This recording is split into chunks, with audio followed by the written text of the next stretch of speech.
तो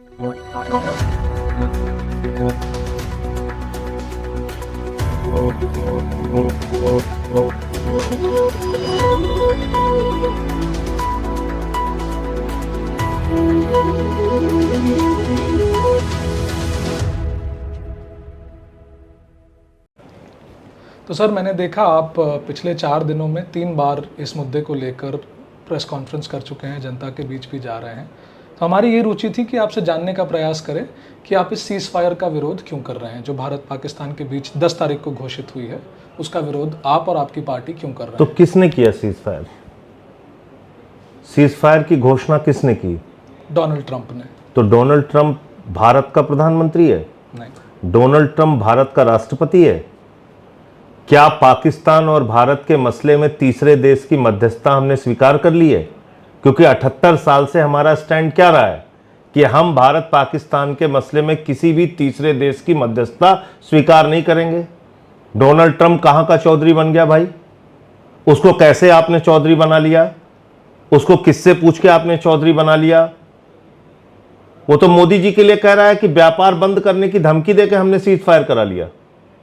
तो नरेंद्र मोदी जी को इसका खंडन नहीं करना चाहिए आगे आके? किसके व्यापार की बात वो कर रहा है? अडानी के व्यापार की। और किस पाकिस्तान से व्यापार की बात कर रहा है? उसका पाकिस्तान के साथ क्या व्यापार है? उसका तो जो व्यापार है हिंदुस्तान के साथ व्यापार है। तो क्या 140 करोड़ की आबादी वाले हिंदुस्तान को, दुनिया के सबसे बड़े लोकतंत्र हिंदुस्तान को, दुनिया की 5वीं बड़ी अर्थव्यवस्था हिंदुस्तान को अमेरिका का राष्ट्रपति व्यापार बंद करने की धमकी देके सीज फायर करा सकता है? इस पे प्रधानमंत्री नरेंद्र मोदी जी को सामने आके खंडन नहीं करना चाहिए, जवाब नहीं देना चाहिए? जब हमारी भारतीय सेना इस स्थिति में थी कि पीओके पे कब्जा कर सकती थी, बलूचिस्तान को बांग्लादेश की तरह पाकिस्तान के नक्शे से मिटा सकती थी, जब हम लगातार हमले कर रही थी हमारी सेना पाकिस्तानियों के ऊपर और उनकी सेना के ऊपर, उनके आतंकवादियों के ऊपर उनके हमलों का जवाब दे रही थी, ऐसे समय में विदेशी धरती से सीज फायर डिक्लेयर हो रहा है। अमेरिका का राष्ट्रपति हमारा भाग्य विधाता बन गया है।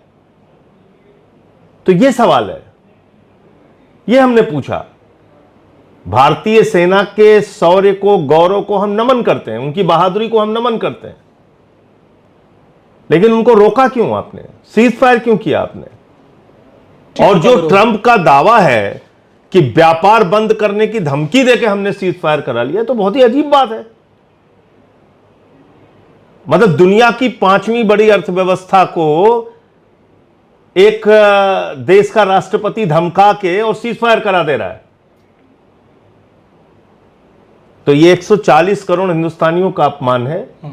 ये देश के स्वाभिमान और सम्मान के साथ समझौता है, और इसलिए हम प्रधानमंत्री जी से इन मसलों पे जवाब चाहते हैं। ऑपरेशन सिंदूर क्यों शुरू हुआ था? क्योंकि हमारी बहनों के सिंदूर उजाड़े गए थे पहलगाम में। वो 4 खूंखार आतंकवादी कहां हैं? वो कब मारे जाएंगे? कब मौत के घाट उतारे जाएंगे? ये प्रश्न नहीं पूछना चाहिए प्रधानमंत्री से? तो वही पूछ रहे हैं उनसे। इस आतंकवादी अड्डे वहां पे हैं, सेना ने अपनी आधिकारिक पीसी में इस बात को कहा। तो 9 आतंकवादी ठिकाने सेना ने ध्वस्त कर दिया, बाकी भी वो ध्वस्त कर देते। आप उनको मौका तो देते। जब आपने कहा घुस के मारेंगे, पूरे देश ने कहा घुस के मारो, सारे दलों ने कहा घुस के मारो, हम लोगों ने भी सर्वदलीय बैठक में कहा मुंह तोड़ जवाब दीजिए, घुस के मारिए, पीओके पे कब्जा कीजिए, हमने कहा।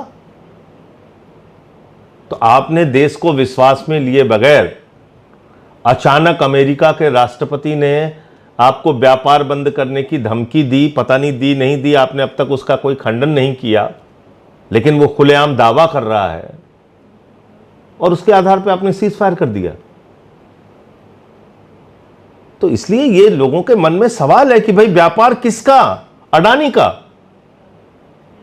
जिसके खिलाफ घूसखोरी का मामला चल रहा है अमेरिका में। 5 मई को अडानी की टीम ने बातचीत शुरू की ट्रंप प्रशासन से कि घूसखोरी का मामला अडानी के खिलाफ खत्म करो।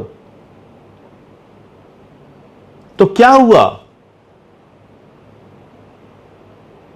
ट्रंप ने मोदी जी से कहा कि चिंता मत करो, हम $5 बिलियन का ठेका दे देंगे अडानी को, बंद कर दो, सीज फायर कर दो, सीज फायर हो गया।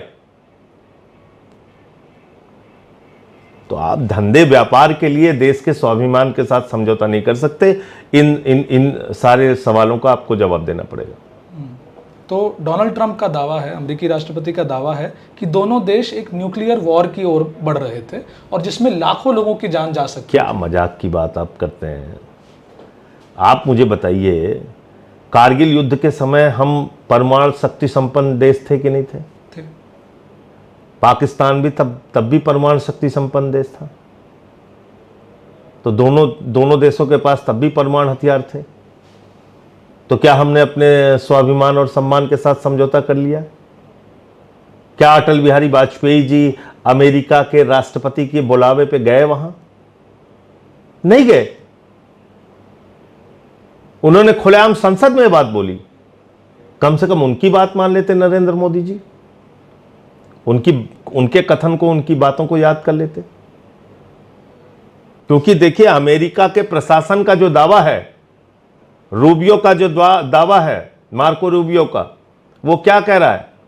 वो कह रहा है, सेक्रेटरी ऑफ स्टेट उनका कह रहा है, 48 घंटे से हमने बातचीत किया और 48 घंटे में हमने शहबाज शरीफ, नरेंद्र मोदी, एस जयशंकर, अजीत डोभाल, आसिम मुनीर, ये नाम लिखे हैं उसने कि इनसे सबसे हमने बातचीत किया और तब हमने मध्यस्थता करके यह समझौता कराया, सीज फायर कराया। और राष्ट्रपति ट्रंप कह रहा है कि दोनों देश महान देश हैं। क्या मोदी जी मानते हैं पाकिस्तान महान देश है, आतंकवादियों का जहां पे अड्डा है? ट्रंप कह रहा है दोनों देश शक्तिशाली देश है। जो खाने के लिए मोहताज है उसको शक्तिशाली देश मानते हैं नरेंद्र मोदी जी। ट्रंप की बात से सहमत है, उसका खंडन क्यों नहीं करते? और आप सोचिए, जिस अमेरिका के ऊपर ओसामा बिन लादेन ने हमला किया, वो ओसामा बिन लादेन कहां पाया गया? पाकिस्तान में पाया गया। और वो ट्रंप कह रहा है वो महान देश है और कह रहा है हम कश्मीर के मसले पे बातचीत करेंगे। अरे भैया, कश्मीर का मसला कहां से आ गया? कल को फिर पाकिस्तान का कोई आतंकवादी आके हिंदुस्तान के किसी अलग हिस्से में कोई वारदात को अंजाम देता है तो इसकी गारंटी ट्रंप लेगा कि प्रधानमंत्री जी लेंगे? इसलिए यह संप्रभुता का सवाल है, राष्ट्रीय स्वाभिमान का सवाल है, भारतीय सेना के गौरव का सवाल है। आप उसके साथ समझौता नहीं कर सकते। एक आखिरी सवाल सर आपसे कि आप अपनी पार्टी की तरफ से और दूसरे नेता भी इस मुद्दे को मुखर रूप से लगातार उठा रहे हैं।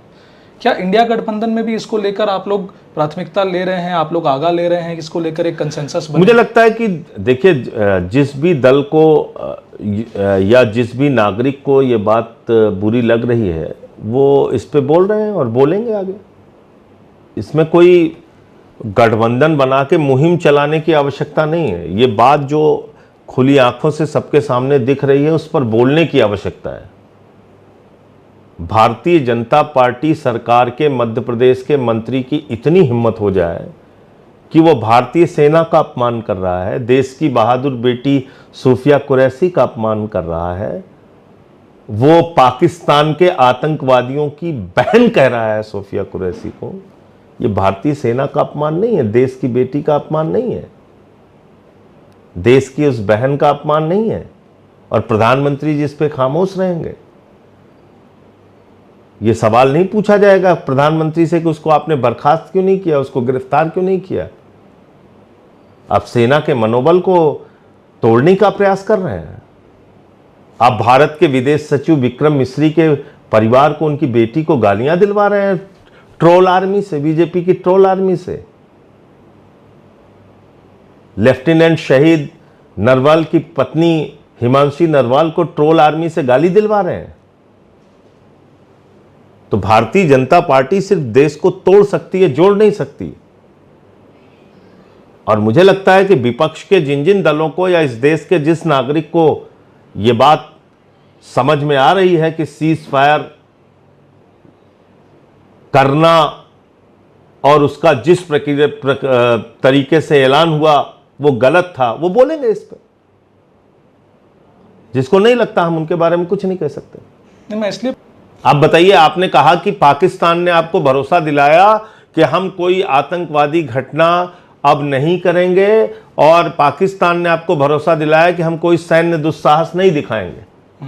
और आपके भाषण के खत्म होने के तुरंत बाद, मोदी जी के भाषण के खत्म होने के तुरंत बाद वो सीज फायर का वायलेशन कर रहा है, और उस पाकिस्तान के ऊपर आप भरोसा कर रहे हैं। सीज फायर के 3 घंटे बाद वो हिंदुस्तान के अलग अलग हिस्सों में हमला कर रहा है, जिसका हमारी सेना ने मुंह तोड़ जवाब दिया, और आप उस पाकिस्तान पे भरोसा कर रहे हैं जो 3 घंटे अपनी बात पे नहीं रह पाया। आपके हर्ष सिंघवी जो गृह मंत्री हैं गुजरात के, उनको आपातकाल बैठक बुलानी पड़ी। कच्छ तक में हमले किए उन्होंने ड्रोन से। तो हमारी सेना मुस्तैदी से उनके हर एक कुकृत्यों का, उनके हमलों का मुंहतोड़ जवाब दे रही। उनके एयरबेसेस पे हमला किया हमने, तहस नहस किया, एयरबेस सिस्टम को तहस नहस किया। तो आप ऐसे समय में सीज फायर डिक्लेयर करते हैं, वो भी अमेरिका की धरती से डिक्लेयर हो रहा है भारत का सीज फायर। तो ये तो बहुत दुर्भाग्यपूर्ण है। तो आप लोग स्पेशल सेशन की मांग अभी करते रहेंगे? निश्चित रूप से स्पेशल सेशन बुलाना चाहिए, इस पे सर्वदलीय बैठक बुलानी चाहिए, और जो आरोप ट्रंप लगा रहा है और जो बोल रहा है उसका खंडन करना होगा सरकार को। और इस पे हमको गठबंधन में भी कोऑर्डिनेशन देखने को मिलेगा सर, इस मुद्दे पे सरकार से जवाब मांगने? फिर आप सवाल को गठबंधन तक ले जाके इसको छोटा बना रहे हैं। ये राष्ट्रीय स्वाभिमान का सवाल है, और इसमें सीज फायर का मुद्दा जिन जिन दलों को और जिन हिंदुस्तान के नागरिकों को बुरा लग रहा है, गलत लग रहा है, वो उस पर बोलेंगे। और देश जिन सवालों का जवाब प्रधानमंत्री जी से चाहता है, वो जवाब प्रधानमंत्री जी को देना चाहिए। इतनी सी बात है।